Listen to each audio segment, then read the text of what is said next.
को यदि सांप्रदायिक शक्तियों से हाथ मिलाना रहता तो हमारे नेता को जेल नहीं जाना पड़ता।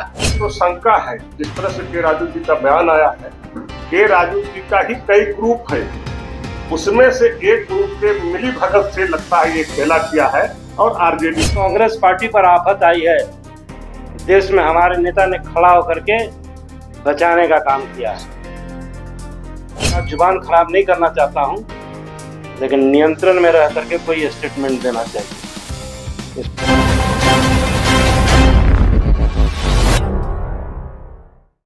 कांग्रेस के प्रभारी के राजू जी के बयान से काफी मर्माहत हूं।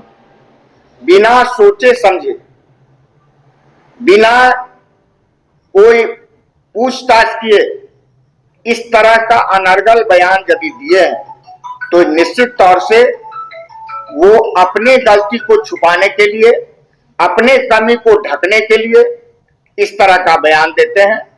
और मैं इस बयान का खंडन करता हूं, निंदा करता हूं। रही राष्ट्रीय जनता दल की बात, तो राष्ट्रीय जनता दल के राष्ट्रीय अध्यक्ष आदरणीय लालू प्रसाद जी, हमारे सदन नेता आदरणीय तेजस्वी प्रसाद यादव जी, दोनों का जो आइडियोलॉजी रहा है वो सामाजिक न्याय और धर्मनिरपेक्षता का आइडियोलॉजी रहा है।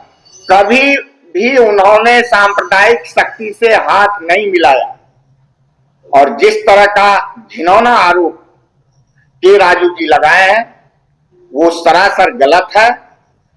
क्योंकि राष्ट्रीय जनता दल को यदि सांप्रदायिक शक्तियों से हाथ मिलाना रहता तो हमारे नेता को जेल नहीं जाना पड़ता, हमारे नेता को केसों में नहीं फंसाया जाता, मुझे भी जेल नहीं जाना पड़ता। और ऐसे व्यक्ति जो कभी भी किसी भी मामले में समझौता नहीं किया हो, वैसे दल पर इस तरह का अनर्गल आरोप लगाना कतई उचित नहीं है। और कांग्रेस पार्टी को अपने आप दल के अंदर मंथन करनी चाहिए। मुझे तो लगता है जो राजू जी में ही खोट है और कहीं ना कहीं उनको आत्ममंथन करनी चाहिए। मैं दावे के साथ कह सकता हूं कि मेरे चारों विधायक दल के भावना और दल के नीति सिद्धांत के हिसाब से इंडिया गठबंधन के साथी को वोट किया है। और इसमें यदि किन्हीं को शक है तो वैसे लोगों को शक मिटाने के लिए हमारे पास कोई दवाई नहीं है। रही बात कुछ विधायक अनर्गल बयान दे रहे हैं, मैं गठबंधन के साथी कांग्रेस के शीर्ष नेतृत्व से मांग करता हूं जो ऐसे लोगों के बयान पर रोक लगावे, नहीं तो राष्ट्रीय जनता दल किसी के भरोसे राजनीति नहीं करती। इसका अपना आइडियोलॉजी है, हमारे दल का अपना सिद्धांत है और हमारे कार्यकर्ता, हमारे वोटर हमारे साथ हैं।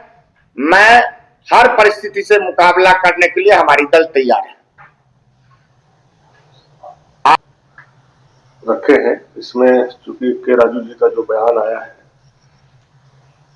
और जो हम लोगों का ऊपर से आदेश था आदरणीय नेता राष्ट्रीय अध्यक्ष लालू प्रसाद यादव जी का, तेजस्वी यादव जी का, कि गठबंधन को वोट करना है। और जिस तरह से हमारे आदरणीय भोला बाबू ने बताया कि वोट का एक प्रक्रिया है और वोट जो माननीय विधायक देते हैं उनको जो एजेंट बहाल किया जाता है पार्टी के तौर पर, उनको दिखा करके दिया जाता है। और हमने अपनी वोट को एजेंट को आदरणीय भोला को दिखा करके दिए कि हम लोग गठबंधन में प्रणब झा जी को वोट किए। ये स्पष्ट हो गई। और हम लोग नीति सिद्धांत से चलते हैं, सबको पता है। राज बंटवारा होने से 26 साल लगभग होने चला और राष्ट्रीय जनता दल को हर लोग जानता है कि बीजेपी ने कितनी ताकत लगाया, लालच, लोभ, पावर, सारे चीजों को इस्तेमाल किया, लेकिन राष्ट्रीय जनता दल कभी झुका नहीं, चूंकि नीति और सिद्धांत पे चलने वाली पार्टी है। और हम लोग मरना पसंद करते हैं, लेकिन अपने नेता के आदेश को सर पे लेके चलते हैं। जब हम लोग जेल जाना पसंद किए, मरना पसंद किए, तो समझ सकते हैं कि हम लोग कभी इधर उधर नहीं कर सकते हैं। लेकिन जिस तरह से के राजू जी का बयान आया है इसके पूर्व में भी जो सरकारें चली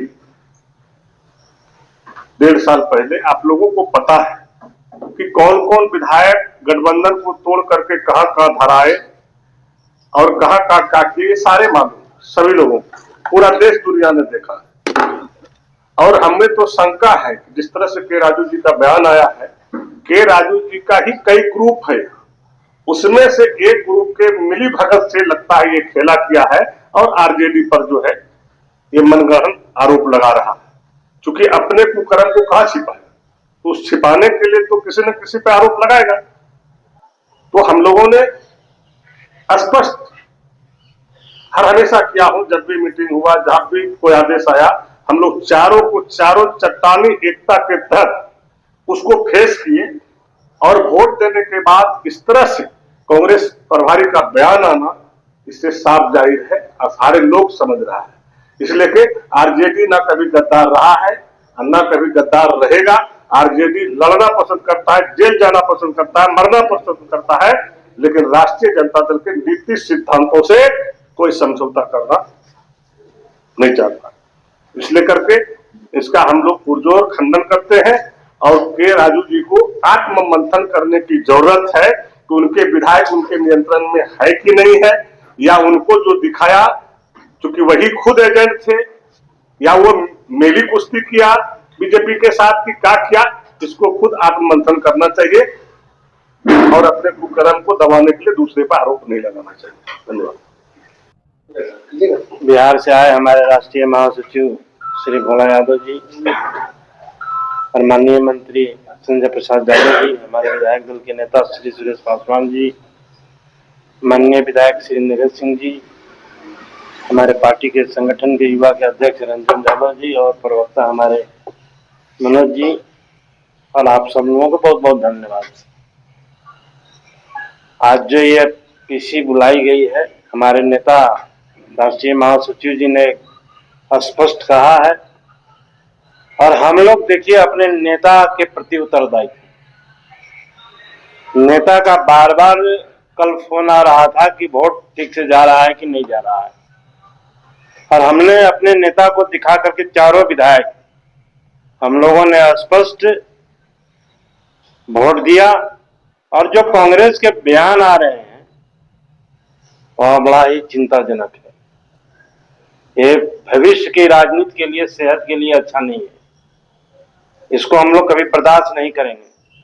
और कांग्रेस पार्टी के सहारे हम लोग राजनीति नहीं करते हैं। हमारी पार्टी की अपनी आइडियोलॉजी है, और सांप्रदायिक ताकत से अगर किसी पार्टी को लड़ने की क्षमता है इस देश में, तो उसमें सबसे आगे हमारे नेता आदरणीय लालू प्रसाद यादव और तेजस्वी यादव जी हैं। और कांग्रेस के नेता को राष्ट्रीय जनता दल के प्रति बोलने के पहले आगे और पीछे सोचना चाहिए। 20 वर्ष पीछे और 20 वर्ष आगे को जानकारी रखना चाहिए। शायद के राजू जी को नहीं है कि जब जब कांग्रेस पार्टी पर आफत आई है, देश में हमारे नेता ने खड़ा होकर के बचाने का काम किया है। और आज कांग्रेस पार्टी के राजू 2 दिन के हैं, उनको प्रभारी बनाया गया है। मैं ज्यादा उनके बारे में नहीं बोलना चाहता हूं, मैं अपना जुबान खराब नहीं करना चाहता हूं, लेकिन नियंत्रण में रह करके कोई स्टेटमेंट देना चाहिए, इसको हम लोग कतई बर्दाश्त नहीं करेंगे। ये आपके माध्यम से उन तक मैं पहुंचाना चाहता हूं। हम अपने नेता के प्रति उत्तरदायित्व हैं, हम कांग्रेस पार्टी के प्रति उत्तरदायित्व नहीं है। हमारे नेता आदरणीय लालू प्रसाद यादव जी और हमारे नेता तेजस्वी यादव जी के आइडियोलॉजी से हम लोग चलते हैं। कांग्रेस पार्टी में खुद ही 17 वो छेद है। 2 साल पहले क्या किया था, अभी असम चुनाव में के राजू ने क्या क्या बयान दिया, हम लोग भी देखते हैं और सुनते हैं और समझते हैं बात को। इसलिए मैं ज्यादा नहीं कुछ बोलना चाहता हूं। आप सब लोगों को बहुत बहुत धन्यवाद।